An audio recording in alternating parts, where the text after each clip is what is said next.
네, 총재님 지금 오늘 얘기 많이 나온 가계부채 얘기 좀 드리려고 그래요. 우리 경제 제일 큰 이슈 중에 하나가 어떻게 가계부채를 줄일 것인가, 디레버리징 문제 아닙니까? 화면 보시면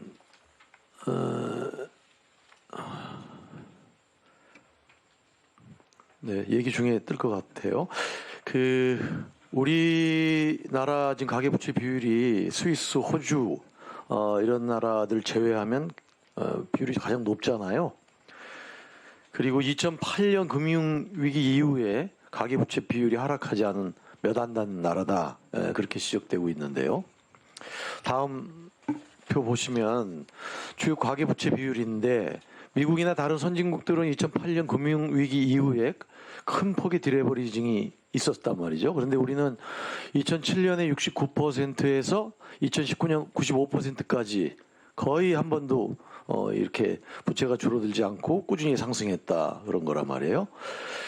우리 가계부채 비율이 60% 넘어선 게 2002년인데 2008년에 70%, 또 2014년에 80, 2018년에 90, 그리고 2020년에 100%를 넘어서서 그 증가 속도가 정말 빠르고 높은 수준이어서 정말 이게 심각하다, 그런 입장을 갖고 계시죠. 네.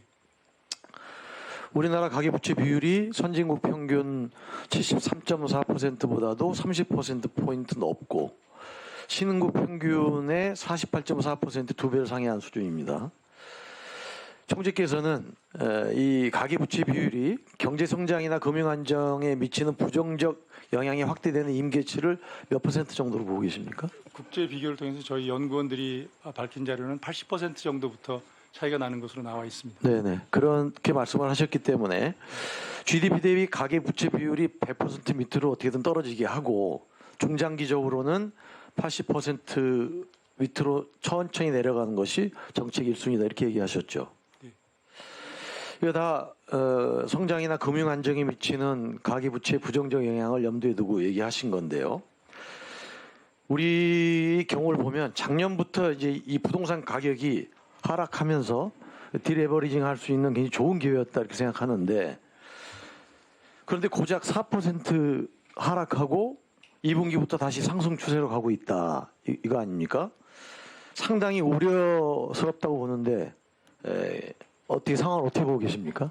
저는 말씀하신 대로 한 4% 줄어간 속도는 그 정도였으면은 오히려 다행스러웠다고 했을 겁니다. 근데 다만 그때부터 이 트렌드가 바뀌기 때문에 지금 이것이 계속 내려가도록 만들면 저희들이 정책을 성공한 거고요.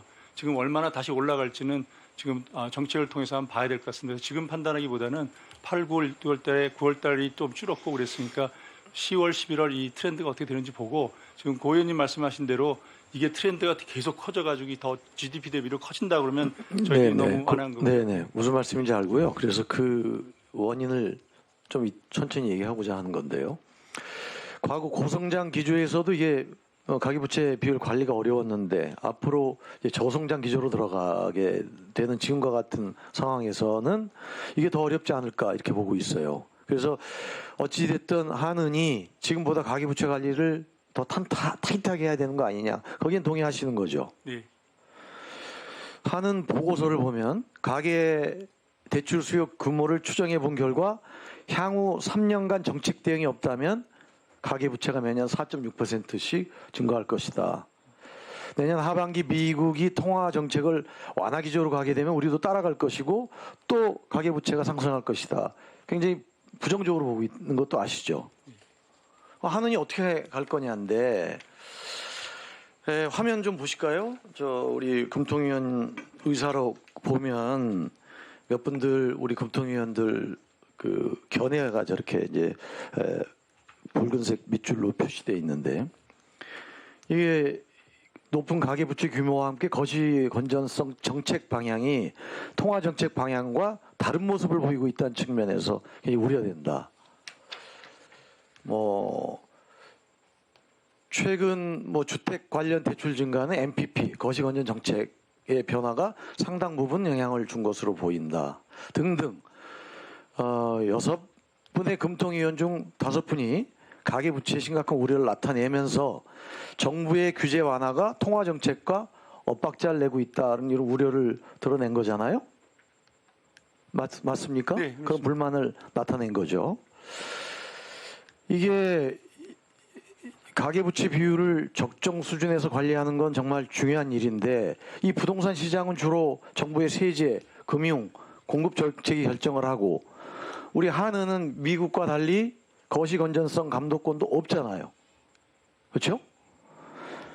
그러면 총재께서 말씀하신 대로 좀 전에도 말씀하셨는데 가계부채 비율 관리가 내가 여기 있어야 되는 목표다 이렇게 얘기하셨지 않습니까? 그런데 지금 가지고 있는 가장 강력한 수단인 금리도 지금 활용하기가 지금 어려운 상태고 그걸 쓸 수 없다. 그걸 앞으로 어떻게 그 가계부채를 관리할 계획이신지 말씀 좀 주시기 바랍니다. 지금은 감독기관과 정부 저희가 100% 밑으로 천천히 가계부채 비율을 낮추자는데 공감대가 형성되어 있습니다. 그래서 지금 의원님 말씀하신 대로 또 홍 의원님 말씀하신 대로 이러한 의견을 나누는 수준이 아니라 이것을 좀 더 좀 더 명확하게 하기 위해서 어떤 거시건전성 체계 자체의 개편이 있는 것도 좋고요. 지금 현재로는 감독기구 장과 저희가 기재부 장관과 만날 때 앞으로 이 가계부채 비중을 100% 밑으로 천천히 낮추는 데 대해서는 공감대가 형성되어 있습니다. 즉 한국은행 입장에서는 미시적인 이런 제도를 통해서 관리를 해보고 안 되면 그다음에 금리 정책을 고려할 생각입니다. 아니 물론 그렇게 말씀하실 것 같은데 우리 금통위원들 얘기하신 저런 기조를 볼 때 그게 잘 될까요? 그러니까 그것을 지금부터 한 4, 5개월 지켜보시면은 네. 저희들이 이 마이크로 하는 정책이 어떻게 되는지 파악하실 것 같고요. 지금 저 금통위 의사록에 있는 것처럼 금통위원들이 다양한 의견을 갖고 계시기 때문에 저희들이 이것을 정부에 전달하고 또 예를 들어서 2023년 1월 달에 가면 그때 의사록을 보시면 어떻게 하면 가계부채 연착륙을 하고 금융시장을 안정시키는 것이 주요 과제인지 그 논의가 많습니다. 그래서 6개월쯤 지난 다음에 네, 약간 네. 오버된 면이 저희들이 생각하지 못한 면이 왔기 때문에 그것을 정부에 경고를 주고 저희가 조정하고 있는 과정입니다.